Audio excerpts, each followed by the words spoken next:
Marie-Claude Revel, bonjour et merci d'être notre invitée. C'est un plaisir de vous accueillir dans cette chronique intelligence économique. Alors, le premier pilier, si je puis dire, c'est de connaître son environnement pour ne pas se laisser surprendre.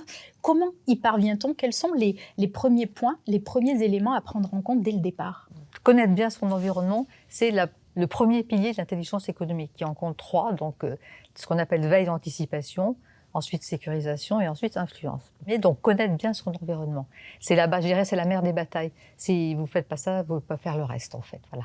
Alors ça veut dire quoi? Ça veut dire faire une veille active, permanente, essayer d'anticiper sur ses concurrents, ses partenaires, qui peuvent être aussi des concurrents après, sur les nouvelles réglementations, les nouvelles normes éventuellement en gestation, sur évidemment les menaces que vous pouvez, les signaux faibles que vous pouvez identifier.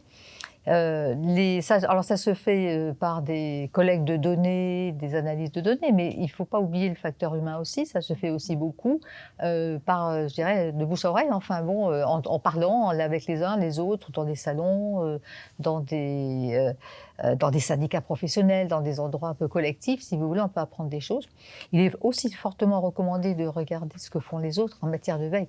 Les bonnes pratiques de veille, on s'inspire souvent de ce que font bien les concurrents, et de tirer les leçons des échecs qu'on a pu avoir, des échecs qu'on a eu soi et des échecs qu'ont eu les autres. Donc là, je suis vraiment sur la cybersécurité. Si vous faites déjà tout ça, vous commencez à avoir à bien cerner votre environnement extérieur concurrentiel. J'ajoute que cette activité ne doit pas se faire en vase clos, c'est-à-dire que l'intelligence économique, la veille économique, elle est liée à tout le reste de l'entreprise. Elle est liée à les études géopolitiques, géoéconomiques, à la finance aussi, c'est-à-dire que de tous les côtés, vous devez avoir un échange d'informations qui permet d'alimenter cette veille. Et ça permet aussi de déceler, même en matière de cybersécurité, pour avoir des informations utiles qui arrivent d'un département qui n'est pas a priori celui qui sera le plus impacté. Vous voyez, il y a vraiment une question de mise en réseau de l'information.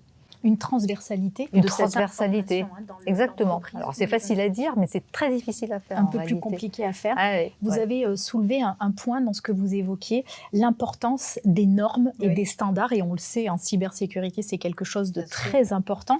Il y a évidemment beaucoup d'influence dans ce domaine et donc une place à prendre. Est-ce que les Français sont assez présents pour peser dans ces domaines qui vont dicter notre futur? Alors ça, effectivement, comme vous le dites, la norme et le standard privé peuvent ouvrir ou peuvent fermer des marchés. Donc c'est fondamental. Hein.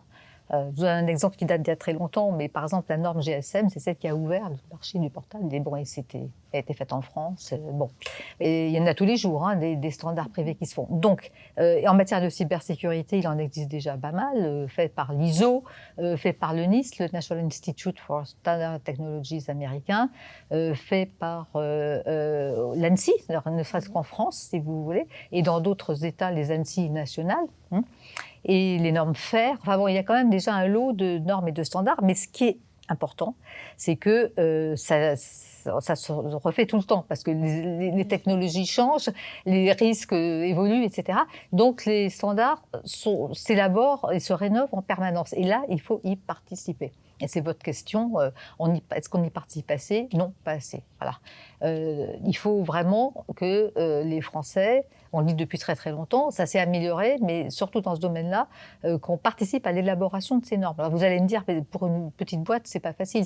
Comme de faire de la veille, d'ailleurs, c'est pas facile. Je sais, ça coûte cher, ça coûte du temps, etc. Bon, c'est pour ça que je crois beaucoup aux organisations collectives, aux clusters, aux fédérations, aux syndicats professionnels, qui normalement doivent faire ça pour le compte de leurs clients. Enfin, de leurs adhérents, plus exactement, pas de leurs clients. Et quelles sont les institutions, les organismes où ces entreprises peuvent justement aujourd'hui, alors on pense à des organismes européens, mais il y a aussi des organismes internationaux qui d'ailleurs ont des sièges à Paris. Bien sûr, bien sûr. Alors oui. Alors donc il y a des organismes européens, il y a des organismes de normalisation européens aussi, et comme le CEN, le CNELEC et bien d'autres. Bon, mais on a aussi des grandes organisations internationales comme l'OCDE, je pense que c'est à ça que vous pensiez, et qui est à Paris. qui actuellement élabore sur les normes en matière d'intelligence artificielle. Parce que l'intelligence artificielle peut aider pour une cybersécurité augmentée, mais elle peut aussi être une menace. Donc, c'est très complexe, hein, l'élaboration. Et je regardais un peu ce qui se faisait. Et alors que l'OCDE est à Paris, c'est avec actuellement, il y a un standard qui est en train de s'élaborer avec un groupe de travail qui ne contient pas d'entreprise française. Aucune entreprise française. Non, vous avez des américaines, japonaises, coréennes, enfin toujours les mêmes, allemandes, bien sûr, parce que la norme pour eux, c'est très important. Donc, j'exhorte vraiment les Français à y aller. On a un excellent organisme de normalisation en France qui s'appelle AFNOR, qui fait ce qu'il peut, mais il ne peut pas être partout non plus. Mais il peut aider aussi, il peut aider sur la méthode. C'est ça s'appelle de l'influence normative. Et alors tout de suite, évidemment, on va dire, ça nous coûte cher, ça nous prend du temps d'aller siéger dans ces trucs-là, etc. Sauf que le jour où on a une norme ou un standard qui ne va pas du tout, dans le sens de ce que vous faites, vous êtes obligé de tout changer, ou de changer une partie de vos méthodes, là, vous le regrettez. Le retour sur investissement sera mesurable comme pour la veille d'ailleurs. C'est toujours quand on a un problème, on dit « Ah zut, j'aurais dû mettre un peu plus d'argent ou de temps ». Essayer d'identifier la menace et le risque. Un dernier point de vigilance sur lequel vous appelez là encore une fois l'attention des entreprises comme des institutions, des administrations, c'est le recrutement. Oui, alors là on est dans le facteur humain. Parce qu'effectivement, cybersécurité, hygiène numérique, tout ce que vous voulez, c'est très bien, c'est parfait. Mais vous avez aussi des failles, comme le souligne souvent la DGSI d'ailleurs dans ses bulletins qu'il faut lire, des failles humaines. Et parmi les failles humaines, il y a les gens qui parlent trop dans les trains, etc. Et il y en a une grosse qui est le recrutement. Et le recrutement, ça veut dire quoi ?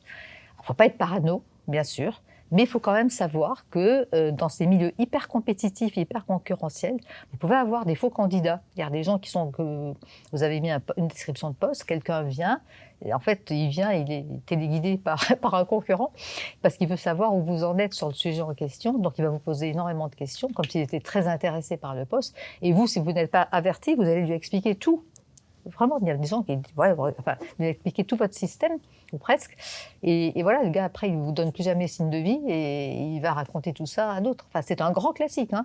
On parle toujours du stagiaire, les stagiaires, les alternants aussi. Il faut faire attention. Ça veut dire qu'il faut quand même profiler avant de livrer un certain nombre d'informations confidentielles dans le cadre d'un recrutement, que ce soit un poste ou un stage ou un alternant, ce que vous voulez, ou quelque chose de temporaire, d'intérimaire même. Il faut quand même essayer au maximum de profiler les gens à qui on va donner de l'information confidentielle.